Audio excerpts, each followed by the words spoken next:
किसी दोस्त को कहते सुना था कि श्री कृष्ण ने तो महाभारत की लड़ाई में कोई अस्त्र या शस्त्र उठाया ही नहीं। उन्होंने सिर्फ अर्जुन के सारथी बनने की बात स्वीकारी थी और पूरे युद्ध में अपने उपदेश दिए थे। लेकिन क्या ये वाकई सही है? इस बात के पीछे दो तर्क दिए जाते हैं। सबकी शुरुआत तब होती है जब दुर्योधन भीष्म पितामह पर गुस्सा दिखा रहा था। वजह ये थी कि एक भी पांडव नहीं मरा था। अब भीष्म ने दुर्योधन को क्या उत्तर दिया, इसके बारे में भी दो कहानियां हैं। पहली कहानी के मुताबिक भीष्म गुस्सा होकर दुर्योधन को मंत्र पढ़कर 5 सोने के तीर देते हैं और कहते हैं कि उन्हीं से कल पांडवों का अंत होगा।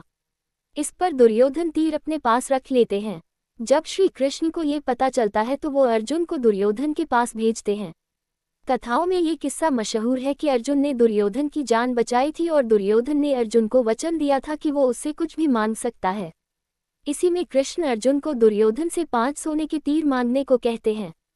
दुर्योधन दे देता है। भीष्म पितामह इस बात से खफा हो जाते हैं और अर्जुन को मारने के लिए युद्ध करते हैं। भीष्म के आगे अर्जुन टिक नहीं पाते और गिर जाते हैं। उस समय श्री कृष्ण रथ का टूटा हुआ पहिया उठाकर भीष्म को मारने के लिए आगे बढ़ते हैं। हालांकि अर्जुन उन्हें रोक लेता है और बाद में भीष्म रथ से गिरकर तीरों पर गिर जाते हैं, लेकिन फिर भी कृष्ण हथियार उठा लेते हैं। दूसरी कहानी में किस्सा वही है, लेकिन भीष्म दुर्योधन से वादा करते हैं कि वो द्रौपदी को विधवा बना देंगे 5 पांडवों को मारकर। जब कृष्ण को इस बात का पता चलता है तो वो द्रौपदी को भीष्म के पैर छूने को कहते हैं, बिना ये बताए कि वो कौन है। द्रौपदी ऐसा करती है और भीष्म उसे सदा सुहागन रहने और लंबी आयु का आशीर्वाद देते हैं। जब उन्हें सच का पता चलता है तो वो कृष्ण से खफा हो जाते हैं। उस समय कृष्ण कहते हैं कि आपका वचन मेरी वजह से टूटा तो मेरा वचन भी आपकी वजह से टूटेगा।